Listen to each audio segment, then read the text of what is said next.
ओम शांति। 19 मार्च 2026 बाबा के महावाक्य।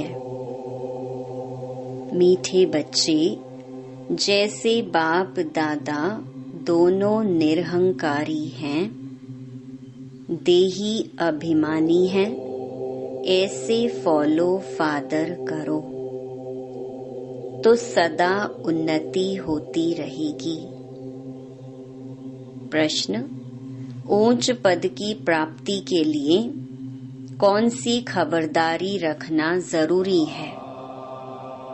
उत्तर: ऊंच पद पाना है तो खबरदारी रखो कि मनसा से भी किसी को मेरे द्वारा दुख ना हो। दूसरा, किसी भी परिस्थिति में क्रोध ना आए। तीसरा, बाप का बनकर बाप के कार्य में, इस रुद्र यज्ञ में विघ्न रूप ना बने। अगर कोई मुख से बाबा बाबा कहे और चलन रॉयल ना हो तो ऊंच पद नहीं मिल सकता। ओम शांति। बच्चे अच्छी तरह से जानते हैं कि बाप से वर्षा पाना है जरूर। कैसे? श्रीमत पर। बाप ने समझाया है, एक ही गीता शास्त्र है जिसमें श्रीमत भगवानुवाच है। भगवान तो सबका बाप है, श्रीमत भगवानुवाच तो जरूर भगवान ने आकर श्रेष्ठ बनाया होगा, तब तो उसकी महिमा है। श्रीमत भगवत गीता अर्थात श्रीमत भगवानुवाच। भगवान तो जरूर ऊंच ते ऊंच ठहरा। श्रीमत भी उस ही एक शास्त्र में गाई हुई है और कोई शास्त्र में श्रीमत भगवानुवाच नहीं है। श्रीमत किसकी होनी चाहिए, वह लिखने वाले भी समझ ना सके। उसमें भूल क्यों हुई है, वह भी बाप आकर समझाते हैं। रावण राज्य शुरू होने से ही रावण मत पर चल पड़ते हैं। पहले कड़े ते कड़ी भूल इन रावण मत वालों ने की है। रावण की चमाट लगती है। जैसे कहा जाता है शंकर प्रेरक है, बॉम्ब्स आदि बनवाए हैं, वैसे 5 विकारों रूपी रावण प्रेरक है मनुष्य को पतित बनाने का। तब तो पुकारते हैं पतित पावन आओ। तो पतित पावन एक ही ठहरा ना। इससे सिद्ध है कि पतित बनाने वाला और है, पावन बनाने वाला और है। दोनों एक हो नहीं सकते। यह बातें तुम ही समझते हो, नंबरवार पुरुषार्थ अनुसार। ऐसे मत समझना कि सभी को निश्चय है, नंबरवार है। जितना निश्चय है उतनी खुशी बढ़ती है। बाप की मत पर चलना होता है। श्रीमत पर हमको यह स्वराज्य पद पाना है। मनुष्य से देवता बनने में देरी नहीं लगती है। तुम पुरुषार्थ करते हो, मम्मा बाबा को फॉलो करते हो। जैसे वह आप समान बनाने की सर्विस कर रहे हैं, तुम भी समझते हो हम क्या सर्विस कर रहे हैं और मम्मा बाबा क्या सर्विस कर रहे हैं।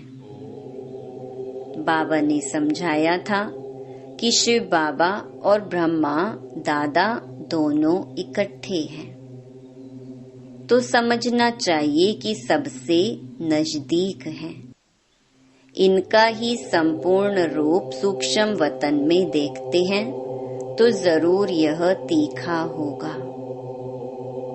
परंतु जैसे बाप निरहंकारी है, देही अभिमानी है, वैसे यह दादा भी निरहंकारी है। कहते हैं कि शिव बाबा ही समझाते रहते हैं। जब मुरली चलती है तो बाबा खुद कहते हैं कि समझो कि शिव बाबा इन द्वारा सुना रहे हैं। यह ब्रह्मा भी जरूर सुनता होगा।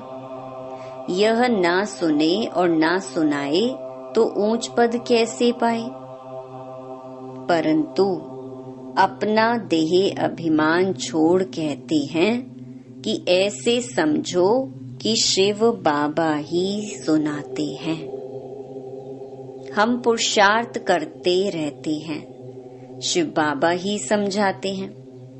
इसने तो पतितपना पास किया हुआ है। मम्मा तो कुमारी थी तो मम्मा ऊंच चली गई। तुम भी कुमारियां मम्मा को फॉलो करो। गृहस्थियों को बाबा को फॉलो करना चाहिए। हर एक को समझना है कि मैं पतित हूँ, मुझे पावन बनना है। मुख्य बात बाप ने याद के यात्रा की सिखलाई है। इसमें देह अभिमान नहीं रहना चाहिए। अच्छा, कोई मुरली नहीं सुना सकते तो याद की यात्रा पर रहो। यात्रा पर रहते मुरली चला सकते हैं, परंतु यात्रा भूल जाते हैं तो भी हर्जा नहीं। मुरली चलाकर फिर यात्रा पर लग जाओ, क्योंकि वह वाणी से परे वानप्रस्थ अवस्था है। मूल बात है देही अभिमानी हो, बाप को याद करते रहें और चक्कर को याद करते रहें। किसी को दुख ना दे, यही समझाते रहें, बाप को याद करो। यह है यात्रा। मनुष्य जब मरते हैं तो कहते हैं स्वर्ग पधारा। अज्ञान काल में कोई स्वर्ग को याद नहीं करते हैं।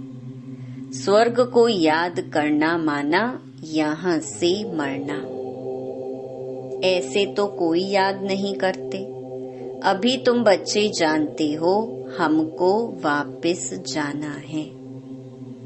बाप कहते हैं जितना तुम याद करेंगे उतना खुशी का पारा चढ़ेगा, वर्षा याद रहेगा। जितना बाप को याद करेंगे उतना हर्षित भी रहेंगे। बाप को याद ना करने से मूंझते हैं, घुटका खाते रहते हैं। तुम इतना समय याद कर नहीं सकते। बाबा ने आशिक माशूक का मिसाल बताया है। वह भल धंधा करते हैं और वह भल चरखा चलाती रहती तो भी उसके सामने माशूक आकर खड़ा हो जाता। आशिक माशूक को याद करते, माशूक फिर आशिक को याद करते। यहाँ तो सिर्फ तुमको एक बाप को याद करना है, वह सबका माशूक है। तुम बच्चे लिखते हो कि बाबा आप हमको याद करते हो। अरे जो सबका माशूक है वह फिर तुम आशिकों को याद कैसे कर सकेंगे? हो नहीं सकता। वह है ही माशूक, आशिक बन नहीं सकता।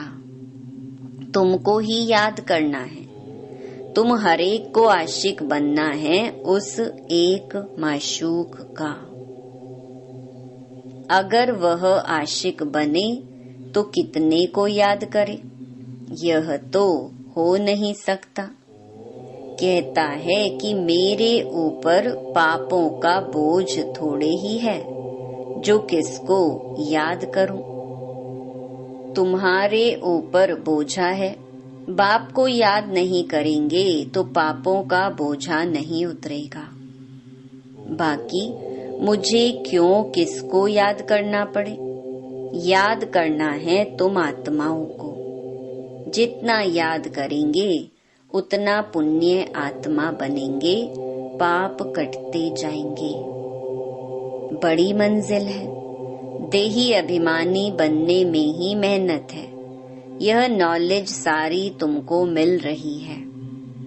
तुम त्रिकालदर्शी बने हो नंबरवार पुरुषार्थ अनुसार। सारा चक्कर तुम्हारी बुद्धि में रहना चाहिए। बाप समझाते हैं तुम लाइट हाउस हो ना, हरेक को रास्ता बताने वाले हो, शांति धाम और सुख धाम का। यह सब नई बातें तुम सुनते हो, जानते हो कि बरोबर हम आत्माएं शांति धाम के रहवासी हैं। यहाँ पार्ट बजाने आते हैं, हम एक्टर हैं। यही चिंतन बुद्धि में चलता रहे तो मस्ती चढ़ जाए। बाप ने समझाया है आदि से लेकर अंत तक तुम्हारा पार्ट है। अभी कर्मातीत अवस्था में जरूर जाना है, फिर गोल्डन एज में आना है। इस धुन में रहते अपना कल्याण करना है। सिर्फ पंडित नहीं बनना है। दूसरे को सिखाते रहेंगे, खुद उस अवस्था में नहीं रहेंगे तो असर पड़ेगा नहीं। अपना भी पुरुषार्थ करना है। बाप भी बताते हैं कि हम भी याद करने की कोशिश करता हूँ। कभी माया का तूफान ऐसा आता है जो बुद्धि का योग तोड़ देते हैं। बहुत बच्चे चार्ट भेज देते हैं। वंडर खाता हूँ कि यह तो हमसे भी तीखे जाते हैं। शायद वेग आता है तो चार्ट लिखने में लग जाते हैं, परंतु ऐसी अगर तीखी दौड़ी पहने तो नंबर 1 में चले जाएं। परंतु नहीं, वह सिर्फ चार्ट लिखने तक है। ऐसे नहीं लिखते कि बाबा इतनों को आप समान बनाया, और वह भी लिखे बाबा हमको इसने यह रास्ता बताया है। ऐसा समाचार नहीं आता है तो बाबा क्या समझेंगे। सिर्फ चार्ट भेजने से काम नहीं चलता, आप समान भी बनाना है। रूप और वसंत दोनों बनना है, नहीं तो बाप समान नहीं ठहरे। रूप भी बसंत भी एक्यूरेट बनना है। इसमें ही मेहनत है। देह अभिमान मार डालता है। रावण ने देह अभिमानी बनाया है, अभी तुम देही अभिमानी बनते हो। फिर आधा कल्प के बाद माया रावण देह अभिमानी बनाती है। देही अभिमानी तो बहुत मीठा बन जाते हैं, संपूर्ण तो अभी कोई भी बना नहीं है। इसीलिए बाबा हमेशा कहते हैं कि किसी के भी दिल को रंज नहीं करना है, दुख नहीं देना है। सबको बाप का परिचय दो। बोलने करने की भी बड़ी रॉयल्टी चाहिए। ईश्वरीय संतान के मुख से सदैव रतन निकलने चाहिए। तुम मनुष्यों को जियेदान देते हो, रास्ता बताना है और समझाना है। तुम परमात्मा के बच्चे हो ना, उनसे तुमको स्वर्ग की राजाई मिलनी चाहिए। फिर अब वह क्यों नहीं है? याद करो, बरोबर बाप से वर्षा मिला था ना। तुम भारतवासी देवी देवताएं थे, तुमने ही 84 जन्म लिए। तुम समझो कि हम ही लक्ष्मी नारायण के कुल के थे। अपने को कम क्यों समझते हो?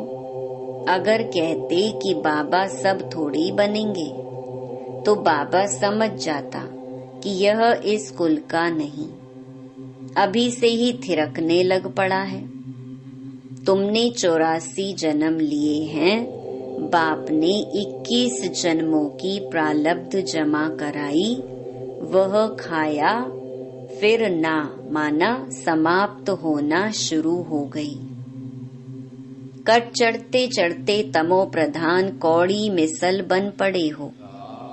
भारत ही 100% सॉल्वेंट था। इन्हों को यह वर्षा कहाँ से मिला, एक्टर्स ही बता सकेंगे ना। मनुष्य ही एक्टर हैं, उनको यह पता होना चाहिए कि इन लक्ष्मी नारायण को बादशाही मिली कहाँ से। कितनी अच्छी अच्छी पॉइंट्स हैं। जरूर आगे जन्म में ही यह राज्य भाग्य पाया होगा।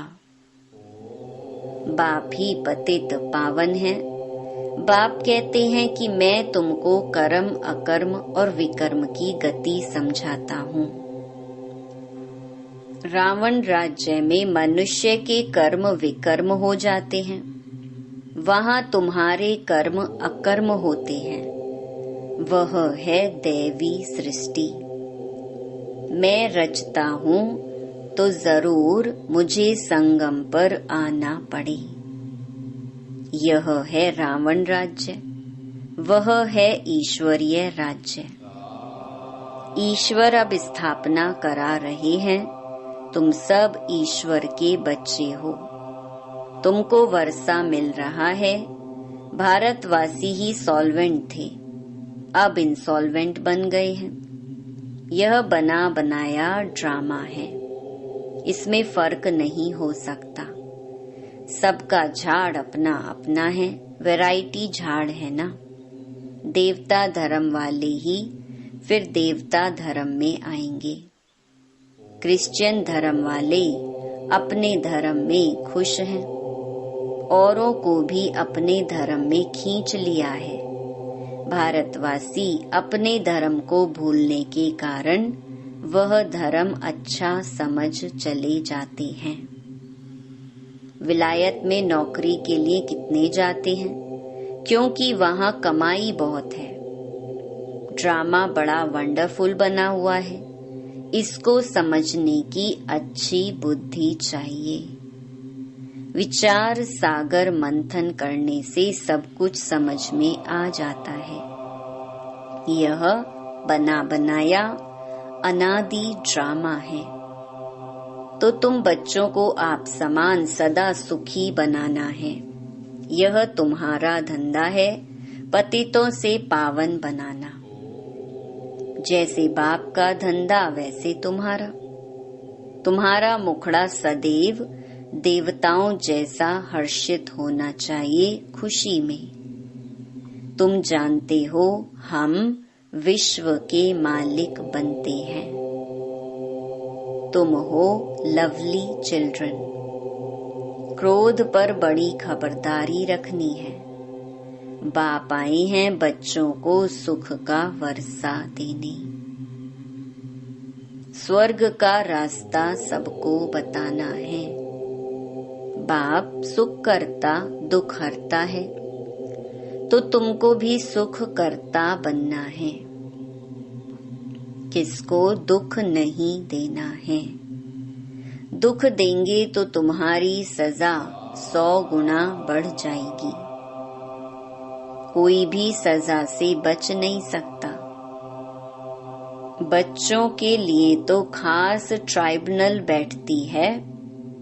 बाप कहते कि तुम विघ्न डालेंगे तो बहुत सजा खाएंगे।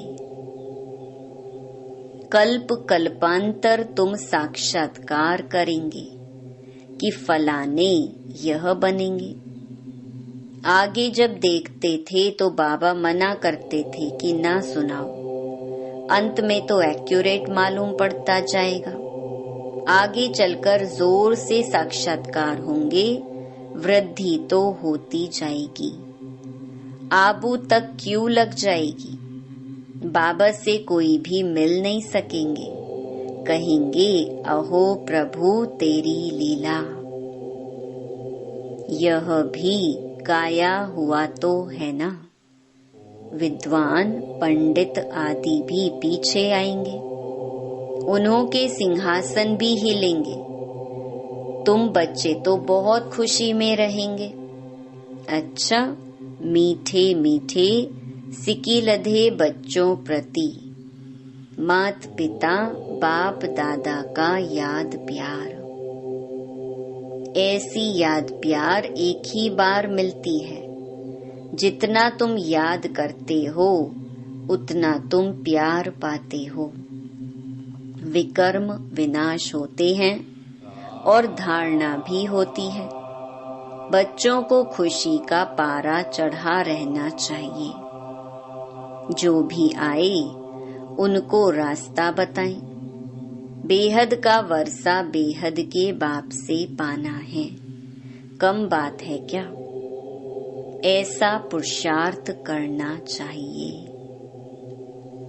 अच्छा, मीठे मीठे सिकी लधे रूहानी बच्चों प्रति रूहानी बाप दादा का याद प्यार और गुड मॉर्निंग। रूहानी बाप की रूहानी बच्चों को नमस्ते। धारणा के लिए मुख्य सार। पहला, बोलने चलने में बहुत रॉयल बनना है। मुख से सदैव रतन निकालने हैं। आप सामान बनाने की सेवा करनी है। किसी की दिल को रंज नहीं करना है। दूसरा, क्रोध पर बड़ी खबरदारी रखनी है। मुखड़ा सदैव देवताओं जैसा हर्षित रखना है। स्वयं को ज्ञान योग बल से देवता बनाना है। वरदान, पावरफुल दर्पण द्वारा सभी को स्वयं का साक्षात्कार कराने वाले साक्षात्कार मूर्त भव। जैसे दर्पण के आगे जो भी जाता है उसे स्वयं का स्पष्ट साक्षात्कार हो जाता है। लेकिन अगर दर्पण पावरफुल नहीं तो रियल रूप के बजाय और रूप दिखाई देता है। होगा पतला, दिखाई देगा मोटा। इसीलिए आप ऐसे पावरफुल दर्पण बन जाओ जो सभी को स्वयं का साक्षात्कार करा सको। अर्थात आपके सामने आते ही देह को भूल अपने देही रूप में स्थित हो जाए।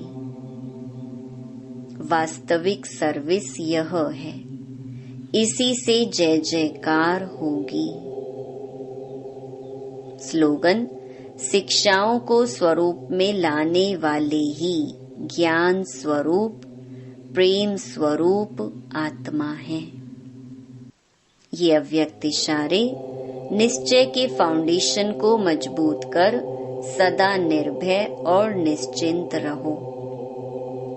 बाप में तो निश्चय है, लेकिन अपने में भी निश्चय बुद्धि होकर कार्य करो तो फिर विजय ही विजय है।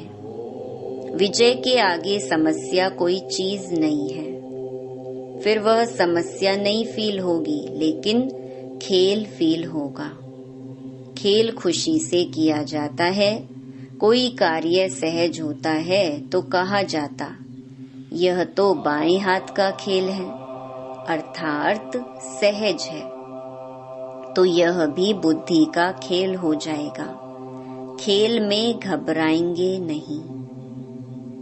अच्छा, ओम शांति। दोस्तों, अगर आपको ऐसे ही इंटरेस्टिंग वीडियो देखना पसंद है तो अभी लाल रंग का सब्सक्राइब बटन दबाइए और बेल आइकन ऑन कर लीजिए ताकि हमारी हर नई वीडियो का नोटिफिकेशन सबसे पहले आपको मिले।